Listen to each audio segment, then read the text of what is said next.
വൈക്കം മുഹമ്മദ് ബഷീർ സ്വന്തം ഭാഷ ഉണ്ടാക്കി എഴുതുകയല്ല, മറിച്ച് ഉചിതമായ നാടൻ ഭാഷ കണ്ടുപിടിച്ച് അതിൽ സംസാരിക്കുകയാണ് ചെയ്തതെന്ന് കവിയും ഗാനരചയിതാവുമായ ശ്രീകുമാരൻ തമ്പി.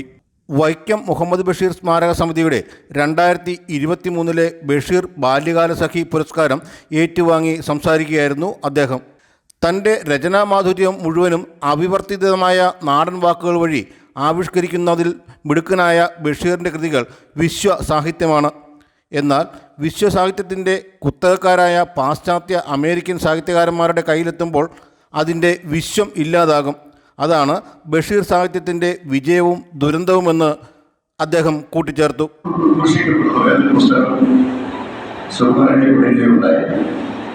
അപ്പോൾ എൻ്റെ മുന്നാലെ പോയ കവികളിൽ ഭൂരിപക്ഷമാണെങ്കിലും മഹാകവി ചങ്ങമ്പുഴയെ പിന്തുടർന്ന ഒരു കാലഘട്ടത്തെയാണ് ഞാൻ.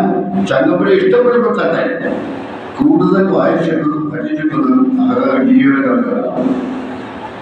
സുകുമാർ അഴീക്കോട് ജയന്തിയോടനുബന്ധിച്ച് നടന്ന ചടങ്ങിലാണ് പുരസ്കാരം നൽകിയത്. മുതിർന്ന മാധ്യമപ്രവർത്തകൻ BRP ഭാസ്കർ സമ്മേളനം ഉദ്ഘാടനം ചെയ്തു.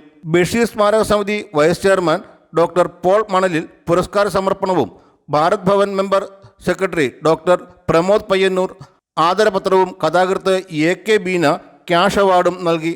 സമിതി vice chairman Mohan D Babu, general secretary PG Shajimon തുടങ്ങിയവർ സംസാരിച്ചു. Enlight News, Vaikom.